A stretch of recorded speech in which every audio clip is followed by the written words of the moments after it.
Hello friends, எல்லோருக்கும் வணக்கம். Welcome to எங்க நியூஸ் சேனல். ஆக்சுவலாக சண்டே எபிசோடில் நம்ம மார்க்கெட்டில் நடந்த சில இம்பார்ட்டன்ட் அப்டேட்ஸ் எல்லாமே பார்ப்போம். ஸோ அது மாதிரி தான் அந்த வீடியோவில் பார்க்க போகிறோம். ஆக்சுவலாக கம்பெனியோட அடுத்த கடை இன்வெஸ்ட்மெண்ட்ஸ், நெக்ஸ்ட் இன்டர்நேஷனல் நடந்த சில எக்கனாமிக் அப்டேட்ஸு, நெக்ஸ்ட்டு பார்த்தீங்கன்னா ஒரு வீக்கில் மார்க்கெட்டில் நடந்த அப்டேட்ஸ் எல்லாமே பார்ப்போம். ஃபஸ்ட்டு பார்த்தீங்கன்னா சென்செக்ஸ் 73,878 பாயிண்ட்ஸில் இருக்குது. கிட்டத்தட்ட 0.64% வந்து நெகட்டிவ். நிஃப்டி பார்த்தீங்கன்னா நிஃப்டி 50 22,475 பாயிண்ட்ஸு, 0.58% நெகட்டிவில் இருக்குது. நெக்ஸ்ட்டு கோல்டு பார்த்தீங்கன்னா 10 கிராம் கோல்டு 24 கேரட் 72,000 அந்த ரேஞ்சில் இருக்குது. ருப்பி, அதாவது டாலர் அகேன்ஸ்ட் ருப்பி பார்த்தீங்கன்னா 83.37 அந்த ரேஞ்சில் இருக்குது. ஸோ இது வந்து வீக்லியில் லாஸ்ட்டாக இருந்த மார்க்கெட் அப்டேட்ஸ். நெக்ஸ்ட்டு பார்த்தீங்கன்னா ஆர்பிஐ வந்து கோல்டு அதிக அளவில் வாங்கி குமிச்சிட்டு இருக்காங்க. அதை பற்றி தான் டிஸ்கஸ் பண்ண போகிறோம். ஆக்சுவலாக ஆர்பிஐ பார்த்தீங்கன்னா ரிசர்வ் வங்கி 19 டன் கோல்டை வாங்கி இந்த 3 மாதத்தில் குமிச்சிருக்காங்க அப்படிங்கிற அப்டேட் வந்திருக்கு. ஏன்னா லாஸ்ட் இயர் பார்த்தீங்கன்னா லாஸ்ட் இயர் மொத்தத்திலே அவங்க வாங்கினது 16 டன் தான். ஆனால் அதை விட பார்த்தீங்கன்னா 3 மாதத்துலேயே, அதாவது லாஸ்ட் இயரில் ஃபுல்லாட்டு வாங்கினது 16 டன், இந்த வருஷத்தில் 19 டன் வாங்கியிருக்காங்க. இந்த 3 மாதத்தில் ஒரு குவார்ட்டரில் பார்த்தீங்கன்னா கணக்குக்கு 3 மாதங்கிறது ஒரு குவார்ட்டர்னு சொல்லுவோம். அந்த ஒரு குவார்ட்டரில் வந்து 19 டன் வாங்கி குமிச்சிருக்காங்க. இதுக்கு காரணம் இந்த வருஷத்தில் மட்டுமே கோல்டோட ப்ரைஸ் வந்து 13% இன்க்ரீஸ் ஆயிருக்கு அப்படின்னு சொல்லியிருக்காங்க ரிசர்வ் வங்கி. ஸோ அந்த 3 மாதத்தில் பார்த்தீங்கன்னா ஃபெப்ரவரியில் 4.7 டன்னும், ஜான்வரியில் 9 டன்னும், நெக்ஸ்ட்டு மார்ச்சில் வந்து 5.3 டன் வாங்கி குமிச்சிருக்காங்க. நெக்ஸ்ட் இப்போ கரண்ட் இந்தியா கிட்ட எவ்வளோ கோல்டு இருக்குன்னா 822 டன் கோல்டு வந்து கையிருப்பில் வச்சுருக்காங்க. 2022 அந்த காலகட்டத்தில் பார்த்தீங்கன்னா இந்தியா வந்து அதிக அளவில் தங்கத்தை வாங்கி கையிருப்பில் வச்சுருந்தாங்க. 2009 அந்த காலகட்டத்தில் ரிசர்வ் வங்கி கிட்ட 200 டன் தங்கத்தை வாங்கினாங்க. அது மட்டும் இல்லாமல் 2021 அந்த காலகட்டத்தில் இந்தியா வந்து 77 டன் தங்கத்தை வந்து வாங்கினாங்க. அது மட்டும் இல்லாமல் இந்த கோவிட் இஷ்யூ வந்துச்சு, இந்த கோவிட் டிசீஸ் அது வந்திருந்து, இந்த COVID-19 அந்த சமயம் கூட ஆர்பிஐ வந்து கோல்டை வாங்குறத குறைக்கலை. ஸோ அந்த டைமில் பார்த்தீங்கன்னா ஆர்பிஐ கைவசம் இருந்த கோல்டு வந்து 676.6 டன் கோல்டு வந்து அவங்க கைவசம் இருந்து. நெக்ஸ்ட் 2 இயர்ஸில் பார்த்தீங்கன்னா ரிசர்வ் வங்கி இன்னும் கோல்டு நிறைய வாங்கினாங்க. 118 டன் கோல்டு வந்து எக்ஸ்ட்ராவோடு வாங்கி ஆட் பண்ணி வச்சுருந்தாங்க. நெக்ஸ்ட்டு இதுக்கு காரணம் என்னென்னு பார்த்தீங்கன்னா அமெரிக்கன் டாலர் மட்டும் வாங்கி சேவ் பண்ணாமல் கோல்டும் வாங்கி கையிருப்பு வச்சுருந்தோன்னா அது வந்து ஃபியூச்சர் இன்வெஸ்ட்மெண்ட் குறிப்பாட்டு பார்த்தீங்கன்னா அது வந்து ரொம்ப யூஸ்ஃபுல்லாக இருக்கும். இந்த இன்ஃப்ளேஷனை கட்டுப்படுத்துறதுக்கு ரொம்பவே யூஸ்ஃபுல்லாக இருக்கும் அப்படின்னு சொல்லியிருக்காங்க. இது வந்து ரிசர்வ் வங்கியில் வேலை பார்க்குற அந்த ரிசர்வ் பேங்கோட ஆஃபீஸர்ஸ் அவங்க தான் அந்த அப்டேட்டை கொடுத்துருக்காங்க. ஆக்சுவலாக இந்தியா கிட்ட கோல்டு அதிக அளவில் இருக்கிறதுனால ஃபாரின் இன்வெஸ்ட்மெண்ட் அதிக அளவில் வரும், ப்ளஸ் வந்து ஃபாரின் பண டிரான்சாக்ஷன் அது வந்து அதிக அளவில் நடக்கும் அப்படின்னு சொல்கிறாங்க. இது வந்து சொல்லியிருக்கிறது யாருன்னா உலக தங்க கவுன்சிலோட பிராந்திய தலைமை செயல் அதிகாரி சச்சின் ஜெயின் அவர் தான் சொல்லியிருக்காரு. ஸோ இது வந்து ஆர்பிஐ வந்து கோல்டு அதிக அளவில் வாங்குறாங்க. ஸோ அதை பொறுத்தவரைக்குள்ள அப்டேட்டு.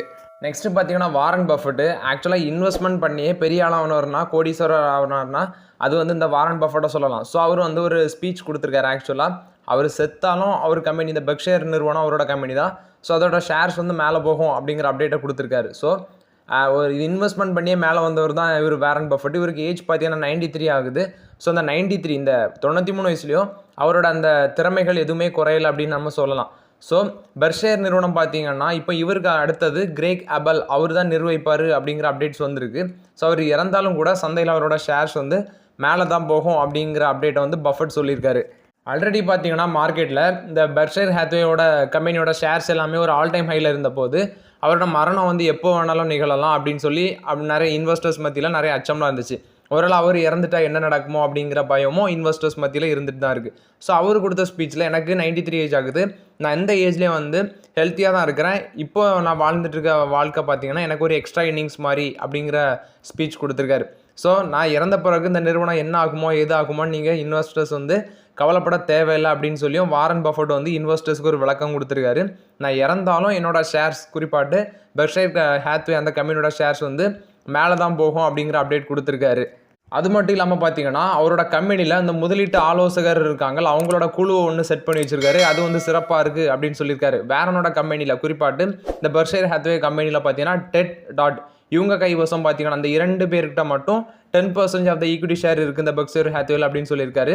ஸோ இது வந்து பார்த்தீங்கன்னா உலகத்திலே மிகப்பெரிய முதலீட்டு ஜாம்பான்னு சொல்லுவாங்க வாரன் பஃபெட்டை. ஸோ அவரே வந்து அவரோட டெத்தை பற்றி டிஸ்கஸ் பண்ணியிருக்கிறது ரொம்பவே கவனத்தை ஈர்த்து வருது வேர்ல்டு லெவலில். ஸோ அது மட்டும் இல்லாமல் பார்த்தீங்கன்னா ஒருவேளை அவர் இறந்துட்டார்னா அவரோட அந்த ஆலோசனை இருக்குல்ல, அவரோட ஸ்பீச்சு, அவர் கொடுத்த அப்டேட்ஸு, நெக்ஸ்ட் வந்து இன்வெஸ்ட்மெண்ட் சீக்ரெட்ஸு, ஸோ இதெல்லாமே கண்டிப்பாக மிஸ் பண்ணுவோம் அப்படின்னு சொல்லி அந்த பெர்க்ஷையர் ஹேத்வேல வேலை பார்க்குற அந்த ஆஃபீஸர்ஸ் எல்லாமே பணியாளர்கள் எல்லாமே பேசியிருக்காங்க. ஆக்சுவலாக அவர் கொடுத்த ஸ்பீச்சில் ஒருவேளை அவர் இறந்துட்டார்னா அவரோட அந்த ஆலோசனைகள் எல்லாமே நாங்கள் மிஸ் பண்ணுறோம் அப்படின்னு சொல்லி அங்கே வேலை பார்க்க நிறுவன பணியாளர்கள்லாம் சொல்லியிருக்காங்க. நெக்ஸ்ட்டு பார்த்தீங்கன்னா காத்ரேஜோட டீலு ஆக்சுவலாக அந்த அவங்களோட ஃபேமிலி பிஸ்னஸை ஸ்ப்ளிட் பண்ண போகிறாங்க காத்ரேஜ் அப்படின்னு அப்டேட் நம்ம பார்த்துருந்தோம். ஸோ அது வந்து ஒரு 6 வருஷ டீலாக இருக்குது அப்படிங்கிற அப்டேட் கிடச்சிருக்கு. ஸோ 127 இயர்ஸ் வந்து பாரம்பரியம் கொண்ட ஒரு நிறுவனம் தான் அந்த காத்ரேஜ் நிறுவனம். ஸோ இப்போ வாரிசுகளுக்கு அவங்களோட டைனாஸ்டிக்ஸ் வாரிசுகளுக்கு பார்த்தீங்கன்னா சொத்தை ஸ்ப்ளிட் பண்ணி கொடுக்குறாங்க. ஸோ இப்போ ஆதி ப்ளஸ் வந்து அவரோட தம்பி நாடீர் வந்து ஒரு பக்கமாக இருக்கிறாங்க. நெக்ஸ்ட்டு ஜாம்ஷெட் ப்ளஸ் வந்து அவங்களோட தங்கை ஸ்மிதா இவங்க 2 தரப்பாட்டு இருக்கிறாங்க. இப்போ காத்ரேஜ் நிறுவனம் பார்த்தீங்கன்னா நீங்கள் கேள்விப்பட்ட வரைக்கும் அவங்க வந்து இந்த பூட்டு தான் பண்ணி வித்துட்டு இருக்காங்க அப்படின்னு நீங்கள் நினச்சிட்டு இருப்பீங்க. அது மட்டும் இல்லாமல் அவங்க வந்து டிஃபென்ஸ் செக்டாரில் இருக்கிறாங்க. நெக்ஸ்ட் வந்து ஹவுஸ் ஹோல்ட் ப்ராடக்ட்ஸில் இருக்காங்க, எலக்ட்ரானிக் ப்ராடக்ட்ஸில் இருக்காங்க, ரியல் எஸ்டேட்டில் இருக்கிறாங்க. ஸோ இந்த மாதிரி எல்லா செக்டார்லேயும் இருக்கிறாங்க. ஸோ இந்த நிலையில் பார்த்தீங்கன்னா அவங்களோட குடும்ப வணிகத்தை பிரிக்கும் போது இரு தரப்பையும் அழைச்சி வந்து அவங்க பேசி தான் ஒப்பந்தம் பண்ணி வச்சுருக்காங்க. அதன்படி பார்த்தீங்கன்னா வணிகத்தில் ஒரு தரப்பு இருக்கிறாங்கன்னா மற்றொரு தரப்பு பார்த்தீங்கன்னா நெக்ஸ்ட்டு 6 இயர்ஸுக்கு வந்து அதில் தலையிடக்கூடாது. இப்போ வந்து ஒரு தரப்பு இருக்கிறாங்கன்னா மற்றொரு தரப்புக்கு மேலே இவங்க வந்து அவங்களோட பிஸ்னஸில் நெக்ஸ்ட்டு 6 இயர்ஸுக்கு வந்து நெக்ஸ்ட்டு 6 வருஷத்துக்கு அவங்க தலையிடக்கூடாது. ஆனால் இது வந்து ரியல் எஸ்டேட்டில் அந்த ரியல் எஸ்டேட் டிபார்ட்மெண்ட்டில் அந்த கட்டுப்பாடு இல்லை அப்படின்னு சொல்லியிருக்காங்க. நெக்ஸ்ட்டு அவங்களோட குடும்ப சொத்து ஃபேமிலி அசட்டை வந்து விற்கவோ அல்லது கைமாட்டவோ எந்தவித ராயல்ட்டி தொகையும் இரு தரப்பும் வழங்க வேண்டியதில்லை அப்படின்னு சொல்லி தான் டீலை முடிச்சு வச்சுருக்காங்க. ஸோ லாஸ்ட்டு ஏப்ரல் 30 தான் அந்த டீலை முடிச்சு வச்சுருக்காங்க.